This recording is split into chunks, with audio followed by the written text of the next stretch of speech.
Welcome to the new lecture guys. तो आज हम पढ़ने वाले हैं वी कर्व्स। वी कर्व से हमेशा एक दो क्वेश्चन आते हैं किसी न किसी एग्जाम में। तो आज मैं आपको बहुत ही आसान तरीके से समझाऊंगा कि वी कर्व क्या होता है, इसे कैसे बनाया जाता है। तो अगर आपने अभी तक चैनल को सब्सक्राइब नहीं किया है तो चैनल को सब्सक्राइब कर लीजिए। तो चलिए, सबसे पहला क्वेश्चन जो पूछा जाता है एग्जाम में कि वी कर्व किसके किसके बीच में बनाया जाता है। तो वी कर्व हमेशा याद रखिएगा बनाया जाता है आर्मेचर करंट और फील्ड करंट के बीच में। हमेशा armature current versus field current के बीच में ये वी कर्व बनाया जाता है।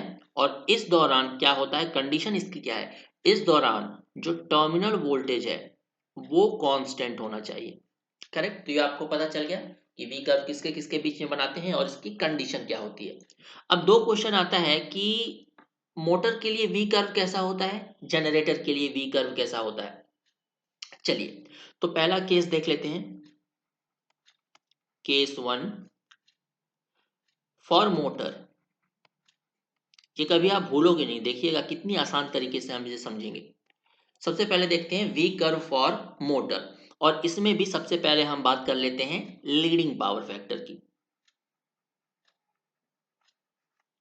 Leading power factor. तो अब एक चीज मुझे बताइएगा, मोटर के केस में for leading power factor armature reaction कैसा होता है। तो आर्मेचर रिएक्शन होता है demagnetising. Correct. So armature reaction is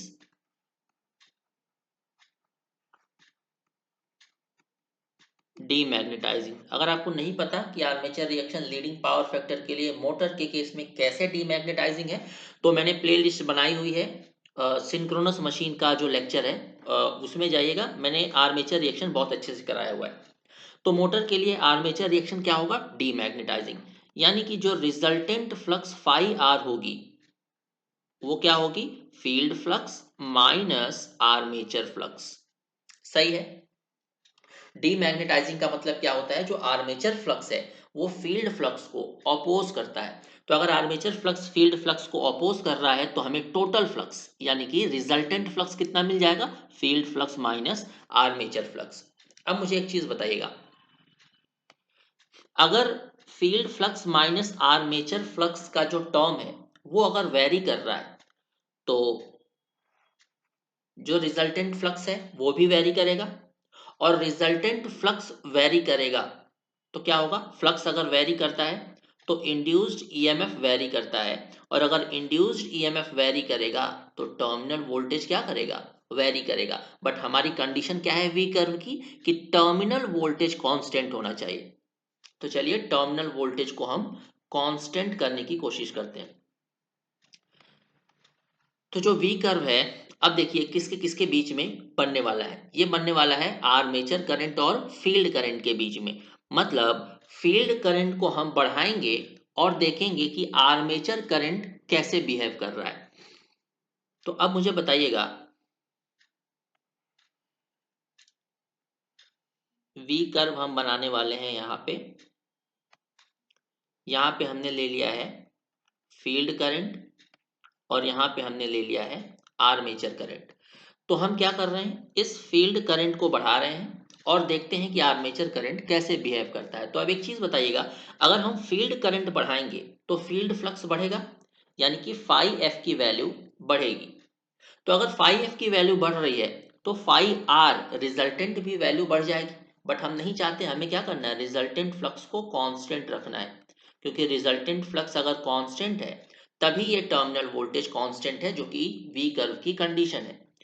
तो फाई एफ इंक्रीज हो रहा है तो हमें क्या करना पड़ेगा, इस फाई आर को भी इंक्रीज करना पड़ेगा। जितना फाई एफ यानी कि फील्ड फ्लक्स इंक्रीज हो रहा है, अगर उतना ही हम आर्मेचर फ्लक्स को भी इंक्रीज कर दें तो हमारा रिजल्टेंट फ्लक्स क्या हो जाएगा, कांस्टेंट, और हमारी कंडीशन क्या हो जाएगी, सेटिस्फाइड। तो हमेशा याद रखिएगा, मोटर के केस में क्या करना है, अगर आर्मेचर फ्लक्स बढ़ रही है तो फील्ड फ्लक्स को भी बढ़ाना पड़ेगा। यानी कि field current increases, armature current आप कैसे बढ़ा, आर्मेचर फ्लक्स आप कैसे बढ़ाओगे, आर्मेचर करंट को बढ़ा के। तो आर्मेचर करंट इंक्रीज होगा अगर फील्ड करंट इंक्रीज हो रहा है, वी कर्व के केस में फॉर मोटर। चलिए, ये था लीडिंग का केस। अब हम देख लेते हैं लैगिंग का केस।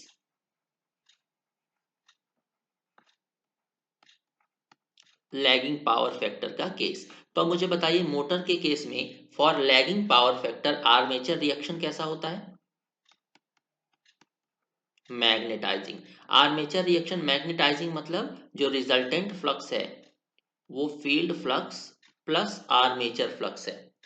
करेक्ट। मैग्नेटाइजिंग का मतलब क्या होता है कि जो आर्मेचर फ्लक्स है वो फील्ड फ्लक्स को सपोर्ट कर रही है, मतलब दोनों ऐड हो जाएंगे। तो मान लीजिए हमने फील्ड करंट को बढ़ाया, फील्ड करंट बढ़ा मतलब फील्ड फ्लक्स बढ़ गया, और हम चाहते हैं कि फाई आर कांस्टेंट रहे। तो क्या करना पड़ेगा? आर्मेचर फ्लक्स को डिक्रीज करना पड़ेगा। तो यानी कि अगर लैगिंग के केस में हम फील्ड करंट को बढ़ा रहे हैं तो आर्मेचर करंट को कम करना पड़ेगा। तो हम अपना वी कर्व आराम से बना सकते हैं। देखिए कैसे बनेगा। वी कर्व जैसे नाम से पता चल रहा है कि ये कर्व वी शेप का होगा, कुछ इस शेप का। तो इसको अगर हम दो पार्ट में डिवाइड करें तो आप ध्यान से देखिएगा, इस हाफ रीजन में क्या हो रहा है? इस हाफ रीजन में क्या हो रहा है? फील्ड करंट इंक्रीज हो रहा है, आर्मेचर करंट डिक्रीज हो रहा है। आप देख सकते हो फील्ड करंट को हम बढ़ा रहे हैं तो आर्मेचर करंट क्या हो रहा है? कम हो रहा है। मतलब ये कौन सा केस है? ये लैगिंग वाला केस है। देखिए फील्ड करंट को हम बढ़ा रहे हैं तो आर्मेचर करंट कम हो रहा है। तो ये एरिया लैगिंग पावर फैक्टर को रिप्रेजेंट करेगा। दूसरा हाफ देखते हैं, ये वाला हाफ। इसमें क्या हो रहा है? फील्ड करंट बढ़ रही है, आर्मेचर करंट भी बढ़ रही है। तो कौन सा केस है? आप देखिए फील्ड करंट बढ़ रही है, आर्मेचर करंट भी बढ़ रही है। ये लीडिंग पावर फैक्टर का केस है। ये है लीडिंग पावर फैक्टर का केस। बस बन गया आपका वी कर्व। तो अगर आपसे कोई पूछता है एमसीक्यूज के फॉर्म में तो आप ये कर्व याद रखिएगा और आपको पता है कि ये कैसे बनता है। तो ये था मोटर का केस। अब हम देख लेते हैं केस टू फॉर जनरेटर। तो केस टू हम देखते हैं फॉर जनरेटर के लिए। तो हेडिंग डाल लीजिएगा case two for generator. Generator के लिए भी दोनों पावर फैक्टर का देखेंगे। सबसे पहले देखते हैं फॉर लैगिंग पावर फैक्टर। तो जनरेटर के केस में मुझे बताइए लैगिंग पावर फैक्टर के लिए आर्मेचर रिएक्शन कैसा होता है? डीमैग्नेटाइजिंग। डीमैग्नेटाइजिंग का मतलब क्या होता है कि जो आर्मेचर फ्लक्स है वो फील्ड फ्लक्स को अपोज करेगी। यानी कि रिजल्टेंट फ्लक्स हमारा कब बनेगा? जब फील्ड फ्लक्स से हम आर्मेचर फ्लक्स को माइनस कर देंगे। तो अब बताइए जो कर्व है वो बन रहा है फील्ड करंट और आर्मेचर करंट के बीच में। मतलब फील्ड करंट को हम बढ़ा रहे हैं यानी कि फील्ड फ्लक्स बढ़ रहा है। फील्ड फ्लक्स बढ़ रहा है तो आर्मेचर फ्लक्स बढ़ेगा, बट हमें इसे कांस्टेंट रखना है, तभी तो टर्मिनल वोल्टेज कांस्टेंट रहेगा। अब ये इंक्रीज हो रहा है फाई एफ, तो हमें फाई आर को कांस्टेंट रखने के लिए उतने ही अमाउंट में क्या करना पड़ेगा? फाई ए आर को बढ़ाना पड़ेगा। यानी कि यहाँ पे अगर फील्ड करंट हम बढ़ा रहे हैं तो आर्मेचर करंट को भी बढ़ाना पड़ेगा। बात कर लेते हैं अब हम लीडिंग पावर फैक्टर की। फॉर लीडिंग पावर फैक्टर अब एक चीज मुझे बताइए कि जनरेटर के केस में for leading power factor armature reaction कैसा होता है? आर्मेचर रिएक्शन होता है मैग्नेटाइजिंग। मैग्नेटाइजिंग का मतलब क्या है? Resultant flux field flux plus armature flux का सम होगी। यानी कि अगर हम फील्ड फ्लक्स बढ़ा रहे हैं, यानी कि हम देखिए ना लेफ्ट से राइट जा रहे हैं मतलब फील्ड करंट बढ़ रहा है। फील्ड करंट बढ़ रहा है तो फील्ड फ्लक्स बढ़ रहा है, और हमें क्या करना है? रिजल्टेंट फ्लक्स को कांस्टेंट रखना है। तो उसी अमाउंट में आर्मेचर फ्लक्स को डिक्रीज करना पड़ेगा। तो यहाँ पे फील्ड करंट इंक्रीज हो रही है तो आर्मेचर करंट डिक्रीज हो रही है। तो ये वी कर्व है, हम सभी जानते हैं अच्छे से। तो ये बन गया वी टाइप का कुछ शेप। इसको हम दो पार्ट में डिवाइड कर देते हैं। पहला हाफ देखते हैं। पहले हाफ में क्या हो रहा है, फील्ड करंट इंक्रीज हो रहा है, आर्मेचर करंट डिक्रीज हो रहा है। तो फील्ड करंट इंक्रीज हो रहा है, आर्मेचर करंट डिक्रीज हो रहा है। ये कौन सा पावर फैक्टर है, लीडिंग पावर फैक्टर। ये हाफ रिप्रेजेंट करेगा लीडिंग पावर फैक्टर को। नेक्स्ट हाफ, दूसरा हाफ चेक करते हैं। आप देख सकते हो यहाँ पे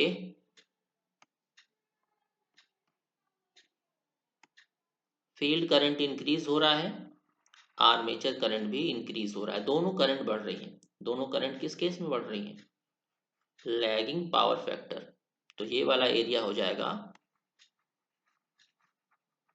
लैगिंग पावर फैक्टर। तो आप देख सकते हो दोनों जो कर्व हैं एक दूसरे के जस्ट ऑपोजिट हैं। ये है मोटर के लिए और ये है जनरेटर के लिए। तो ये पूरा कॉन्सेप्ट था वी कर्व का। अब आई होप आप इसे भूलेंगे नहीं। जो नेक्स्ट लेक्चर में लेके आऊंगा वो होगा इन्वर्टेड वी कर्व का। So thank you very much.